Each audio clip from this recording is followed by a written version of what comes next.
Hey guys, it's Ashley, your scrapping nerd, and I'm back today with a layout for Mix It Up Monday. It's where we take a layout and we do non-traditional things, mixed media, texture paste, stitching, pretty much anything goes. And this is the sketch that we are using today. And I am going to scrapbook some Disney photos. And so I pulled in a bunch of my Disney stash.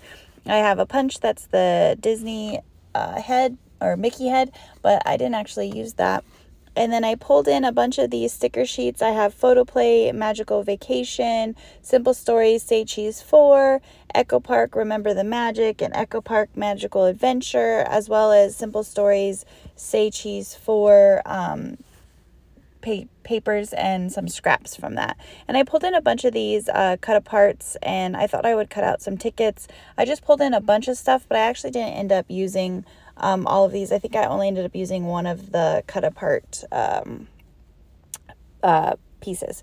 And so I'm going to use this as my background paper, and I'm drawing inspiration from the sketch in the terms of it has 3 photos, and then I do some of the fishtail banners that are in the sketch, but in my own kind of take. So first I wanted to get some stars on the background, and so I'm going to use some Distress embossing powder in red here, and so I'm going to use the Versamark and put it through my Tim Holtz stencil. And then I just pour and I only did 1 star, and then I just poured the Distress embossing powder in fired brick on top of it, and I used my little paintbrush here, it's dry, just to get all the extra embossing powder off around the star to try to help make that star crisper when I use my heat gun. And so I always do it on top of like a thin computer paper type paper so that I can use it to pour the embossing powder back into the jar. But you can see here now I'm using my heat gun to set the embossing powder, and then I use I wanted to get some smaller stars put in and I'm only going to do this in the corner, and I thought it was going to be the top right, but it actually turns out to go into the top left. But then I'm just using some Recollections black embossing powder to put on the smaller stars. And I'm doing the same technique of using the paintbrush to get all the extra bits of the powder off, and the ones that landed in the red star, I use the paintbrush to remove those so I don't get any of, when I use the heat gun, none of it stays in the red star. And this just helps to make my stars crisper. And so you can see here I did a bunch of different clusters of the red and black stars, and like I said, I thought I was going to put it in that corner, but I decided that I wanted to trace each of the stars with a black pin here, and so that it helps those stars also be even crisper when you look at them, and it kind of adds like a sketchy border to them. And so I just use the stencil again, and I place it over the embossing powder, and I use my marker to trace them. And so you can see it just helps make them stand out a little bit better off of the paper, because the background paper is a little bit busy.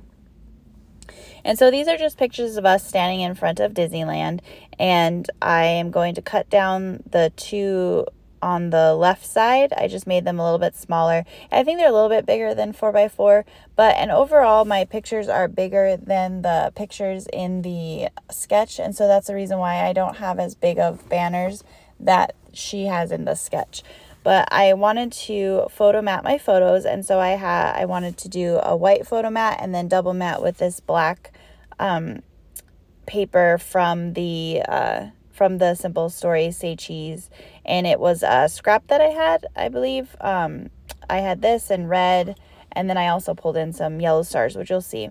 But I like to keep all my scraps when I have with the collection that they're with, and so I don't have to dig through my scrap bin. My scrap bins are mostly just by color, and it's just some stash papers if I have scraps left from them. But when I have scraps for collections that I've separated in, then I just keep those scraps with that. And so I pulled in some fossilized amber to put on the background. It just kind of makes these pictures stand out even more with the black photo mat and having the yellow behind. And then I'm going to add some splatters with the Tart Cranberry Mica Stain. Again, just adding some extra fun to the layout, which is what Mix It Up Monday is for. Just adding this extra elements to your layout as opposed to just following the sketch. And like I said, it could be anything from stitchings, texture paste, mixed media, watercolors. I mean, the list can go on. Pretty much anything that you can think of. You can do shaker pockets, glitter, you know. And so that's why I like the Mix It Up Monday, because you get to see what other people do with the same sketch that you have, but then how they turn it up a little bit. And so I'm just cutting out these banners. And of course, like I said, mine were smaller, and I'm going to have 3 kind of around the photo clusters here. And I did the red and the yellow stars, and then I'm going to also do some black in there, because I thought the red and yellow kind of blended in a lot with my background. And so I will use that same black that I matted my photos with. I will use the same and put it with the banner clusters, and it being the very back one helps to make those banners stand out. And I did use black soot to ink the black ones. I used the fired brick to ink the red ones, and the fossilized amber to ink the yellow ones. And that again is just because of the white core that you get when you cut them. And so I took one of the cut aparts and I cut out this camera and I put it down there. In the sketch, she has a camera there, and so I pulled inspiration from that. And I just love that this camera was a lot larger. I have some that are smaller cameras, but I just like that this one made a statement. And then I'm just going to start pulling in a bunch of the embellishments and going through. I pulled out a bunch of the sayings, but I decided to go with the castle down here. And then this saying, it says worth the wait. And I thought that was perfect because this was our honeymoon. We went to Disneyland for our honeymoon. And so I really thought that was a good saying to put on the layout. But as I finished kind of putting around all my stickers and fun embellishments, I want to thank everyone who has watched my videos, visited my channel. You really helped me grow my channel. You've liked and subscribed and commented, all those things. And please continue to do so. I really enjoy interacting with all of you guys. Make sure you check out the playlist and watch everyone that's playing along with the Mix It Up Monday hop, and like and subscribe to their channels. They all do just amazing things, as you all know, I'm sure. But yeah, this is the layout. I really enjoy it. It's fun take on it. Of course, you know, I like to pack so much on my layouts, so I take it a little bit further than the sketch. But I just love embellishments, and I can never just choose one. And that little gnome is just cute with the little saying that says fun. I just love that. But yeah, everyone, thanks again, and I hope everyone has a great day. Bye.